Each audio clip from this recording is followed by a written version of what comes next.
Caitlin Clark is white. Yes. And because she's white, Uh-huh. and because she's considered box office and she's a star who happens to be white, Uh-huh. that is why Eminem, when I brought up words like envy or jealous or resentment, whatever word you wanted to pick, I didn't say it in a negative fashion like, oh my God, it's a problem. I used the word justified. Okay. You know why? Because Why? black people throughout this country for years have felt that level of ire because we know we've got to be twice as good to get half as much. Oh, was that a Freudian slip there? We had to be twice as good. I am so sick and tired of this lie about how black folks in the year of our Lord 2025 have to be twice as good in order to get half as much. It's a lie.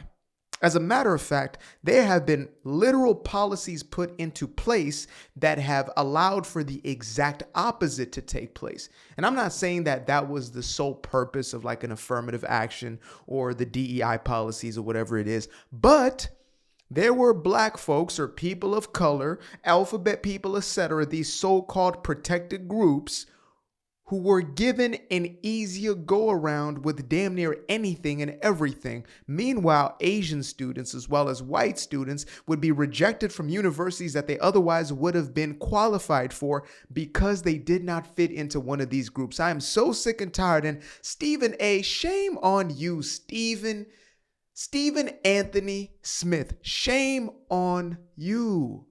This dude is a chameleon. You know, I had some hope for him. I thought that he was really going, quote unquote, full MAGA on us, AKA really starting to kind of get some semblance of common sense. Maybe be a middle of the ground libertarian sort of guy. But no, he panders. He is, again, a Disney pawn. ESPN is a subsidiary of Disney. So what else would I expect besides a guy who's going to continue to push this sort of victim narrative? And I want y'all to watch the panel here. Besides Jason Whitlock, this is actually on Jason Whitlock's show. Whatever you feel about the dude is what you feel about him. Sometimes I believe he has some incredible takes. Other times I don't agree, but we don't have to agree on anything and everything in order for me to get some insight. But I want y'all to check out the panel, more specifically this chick right here in the purple. When you pander to black folk, it rises something up in their spirit. When you pander to a black woman, more specifically, who is a democratic liberal black woman, feminist sort of individual, right? Not the common sense, rational mind of black women out there. But when you pander to the far left liberal, there's something that happens to them. There's a quickening of their spirit. You just break them down. And that's why the Democratic plantation has been doing this from as early as we can remember in modern American history. They pander to an audience in order to get you emotional, as opposed to hitting you with the logic and facts, because they know you don't give a damn about that. We know we've got to extend ourselves. We know we've got to put ourselves on Front Street to have a shot at getting half. Just to have a shot at getting half. There ain't a whole bunch of mediocre black and white folk out here who are incredibly successful. No, it's just, the most brilliant, spectacular black folk out here who are getting put in these positions of power. You have to be twice as good to get half as much. Okay.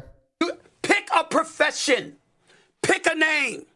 Ask yourself, pick the biggest star. Pick the biggest star in podcasts. Pick the biggest star in... At least 4 of the highest paid actors in like Hollywood history at different times, adjusting for inflation, have been people like Chris Tucker. Mind you, Chris Tucker is an incredible talent, but everybody who was on set with him said he was always late. Sometimes he wouldn't show up. He just saw it as whatever, right? I love Chris Tucker. I think the Rush Hour franchise is one of the greatest ever. I love Money Talks. I love Friday. I love almost everything that the dude is in, right? But the dude was the highest paid actor in Hollywood. Will Smith has been the highest paid actor in Hollywood. Denzel Washington, highest paid in Hollywood. Samuel Jackson not highest paid, I believe, but he has been in, like, I believe he's grossed the most amount of money. He's been in the most blockbusters that have made the most, like $16.4 billion. And these are talented guys, right? They're really good. But, you know, for a demographic that is only 13% of the population to have at least 4 individuals who have been highest paid out of the top 10, that's saying something. You know, they're in a class of the Tom Cruises. They're in a class of Tom Hanks. We got 2 Toms in there already. They're in the classes of, I don't know if Brad Pitt was in that group. I don't think he was. But I know Tom Cruise and Tom Hanks 100% were in that class. Yeah, these are the individuals who have been given the largest platforms. You look at sports, who are the largest sports figures, right? As brilliant as they are, they didn't have to be twice as good to get. No, they were just brilliant, and they got the attention that was afforded to them. They got the, the monetary compensation that was afforded to them. That's how the marketplace actually works, or the best marketed product is, what actually works, whatever people gravitate towards.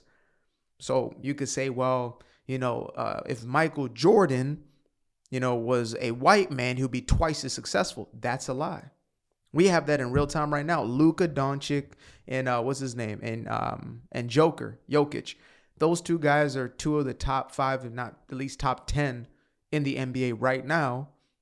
But still, they're not getting the same amount of, I guess, love that others may. Caitlin Clark, she's bringing in a massive amount of attention into the WNBA that nobody gave a damn about. And yet they're going to pretend as if she is not a generational talent.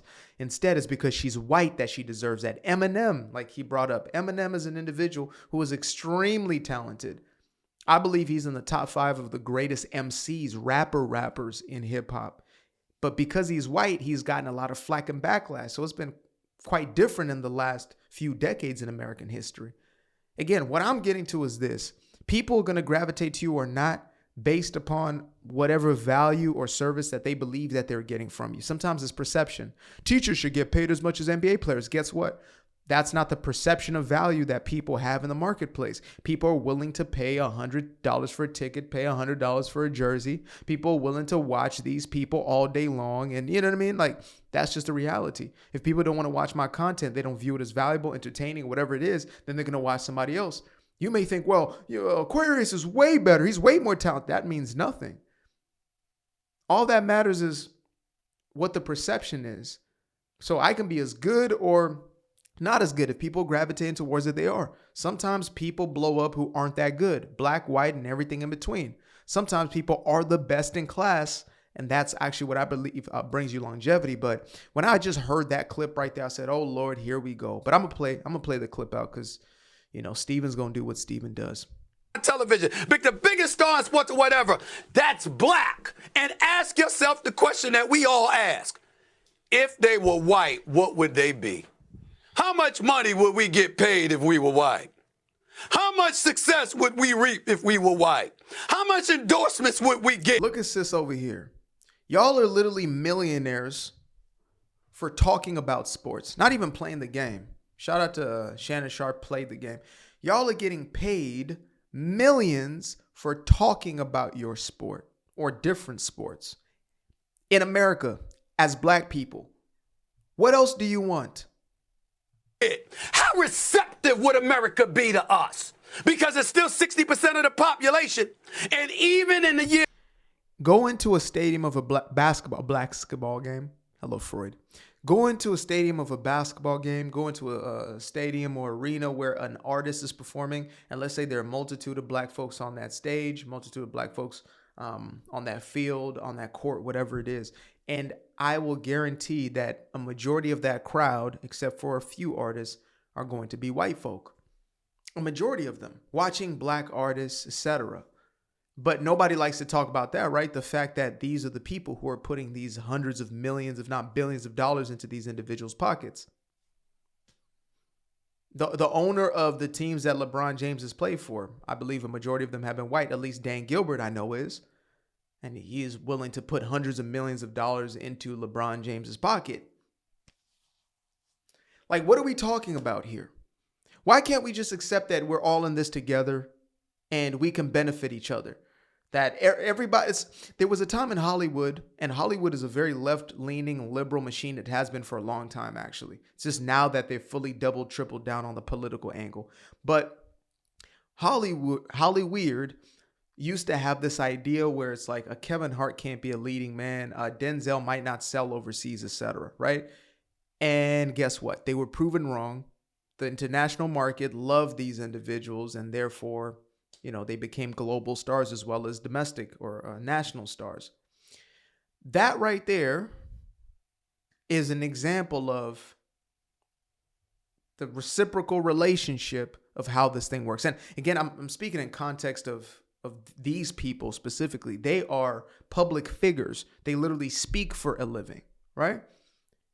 People tune into them, black, white, and everything in between, because they feel entertained, they feel informed, whatever it is. So you being white, how's that going to... Stephen A. Smith, by the way, is the highest paid person on ESPN. That's a fact. No, we're going in on Stephen A. today because he's the one who decided to pander to the audience. So Stephen A. Smith is currently the highest paid person on ESPN staff.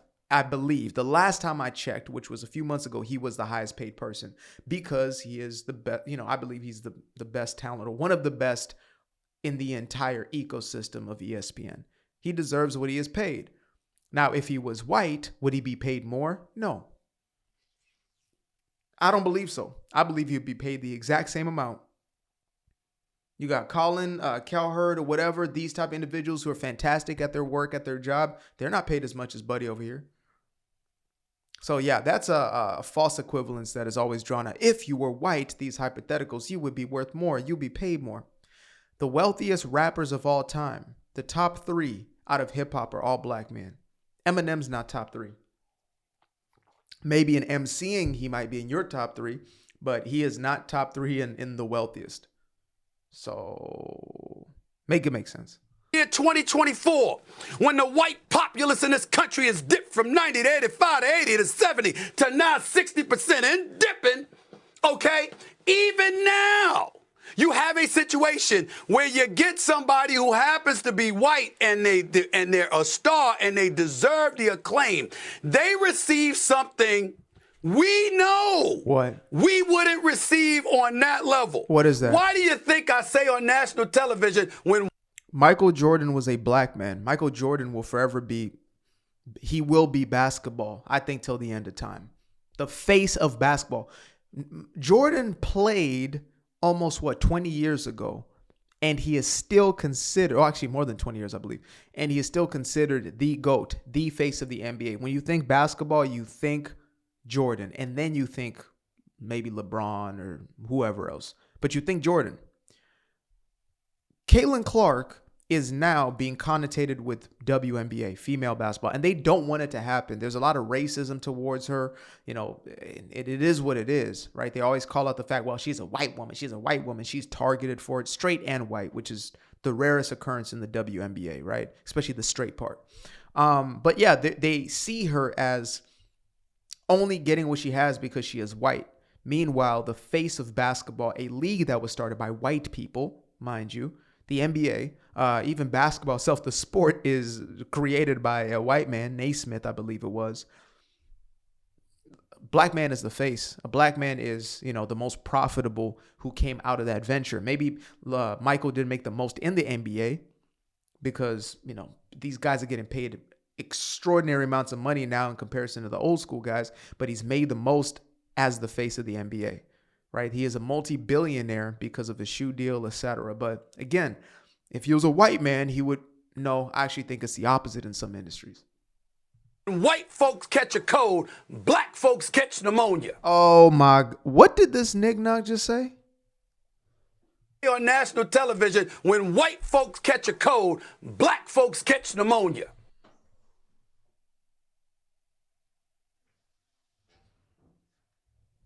This is my spirit animal right now. Jason, you are my spirit animal. What the hell is this nog talking about?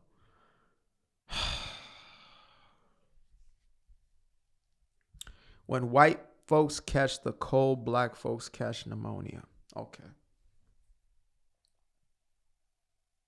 It's always got to be worse for the black man. The white man falls, the white man trips, the black man falls. You understand me? The white man sneezes, the black man dies. Like, what the hell are you talking about, Stephen? What are you talking about? We're in the year of our Lord 2025 now, and this is still the conversation that is being had. I'm going to go ahead and get my little Apple Watch going. Check my heart rate. Nah, I'm playing with y'all. It's always going to be up there if I'm going in on some foolishness like this. This dude is so unserious. How much is Stephen A. making right now? Let me see his exact salary. Stephen A. Smith salary. Oh my goodness. He has a 5-year, $100 million salary. $100 million in 5 years. That's Stephen A. Smith's salary. If he was a white man, he would be making $1 billion a year or $1 billion in 5 years, according to his logic.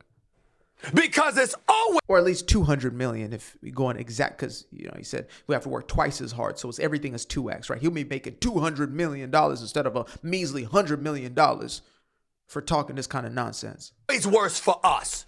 There's always an extra challenge. We always have to go through more. It's not a secret. We get it. When you have that mentality, by the way, manifest destiny, or what's the word I'm looking for? Cognitive bias. So you're going to find yourself in situations where, let's say you go in for a job, etc., and you don't get it. You assume because I'm black, I didn't get it. The reason I didn't get that opportunity, the reason I didn't get, that look or whatever it may be is because I am black. I had to work twice as hard. You don't know you work twice as hard. You don't know that. You cannot equate what is twice as good or twice, especially when you start getting into these sort of spaces. It's like, here, I can maybe say, okay, I'm maybe a little bit of a better communicator in this way than this one. Maybe, a little more entertainment, this one, etc. But I can't say, oh, I'm twice as good as that content creator. I'm twice as good as that one right there. Maybe you could tell them significantly, but to say, I had to work twice as hard. What does that mean? Okay, so let's say the white kids study for 10 hours. Did you study for 20? Is that what you're saying?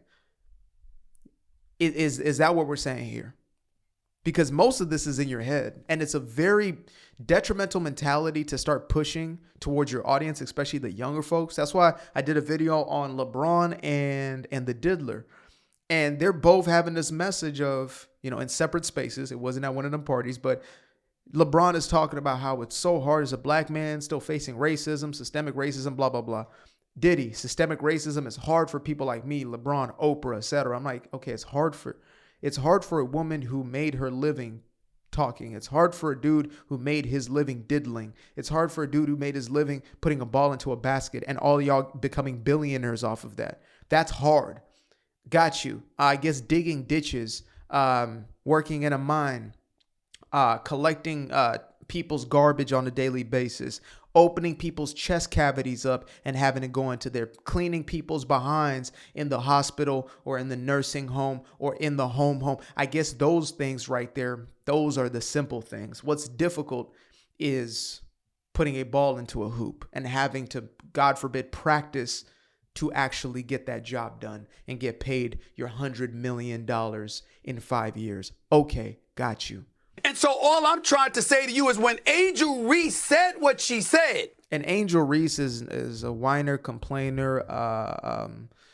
She is a WNBA player who claims that if she were white, it would be so much easier for her, blah, blah, blah. This is the same chick who averages I think it's 15 rebounds a game, and 10 of those are off of her own missed shots, just to create a kind of an image for y'all of who this individual is. Spends more time dressing like a streetwalker and posting themselves on the internet than they do practicing the game of basketball. Meanwhile, Caitlin Clark, who happens to be white, she's a dog when it comes to how she practices, trains, prepares. All we know about her is basketball. That's the difference. But yet, I guess Angel Reese is working twice as hard to be twice as bad. I'm sorry. Not everybody is given the same aptitudes, right? Let's read between the lines. Because what she's really, really saying is that this is really not a big deal. We're making it a big deal because of what I did and who I did it to. Can you believe that? Do you think he honestly believes that? What world That's hilarious. The welfare basketball league, WNBL. does he live in? Did Michael Jordan? Was there something he's been cheated out of? That's exactly what I was saying. Yeah, I didn't even see that last little part. So, Stephen A. Smith, you get the Victim of the Day award or the Victim of the Week award because this is insane. This is actually insane. I almost had some hope in you. I guess this guy wants to run for the Democratic plantation. He wants to run for president on their side of the aisle. I really hope he does because he will continue to alienate. He will continue to pander, and he won't really find a footing because when it's all said and done, the pandering only goes so far. Again, you might get to a certain demographic, but then you alienate everybody else. And, well, we all saw how that went for Kamala Harris. Anyway, appreciate y'all. Till the next time, deuces. I appreciate you guys for tuning in. Now, if you'd like to stay around, make sure to click that little subscribe button down there. Or you can show some love by going to the description below and clicking on the button titled Buy Me a Coffee. Leave a little something there or click on the Cash App. Leave a little something here. Till the next time, peace. I fell in love with the sunshine. I fell in love with the light. I fell in love with the full moon. I fell in love with the night. I can see the light again. I can see the light. You can see the life in him illuminate the night. I know the time is taking. A 3-6-5, that's a full rotation. I see you looking up, you know them constellations. Constantly gazing like house of praises, you get to praising.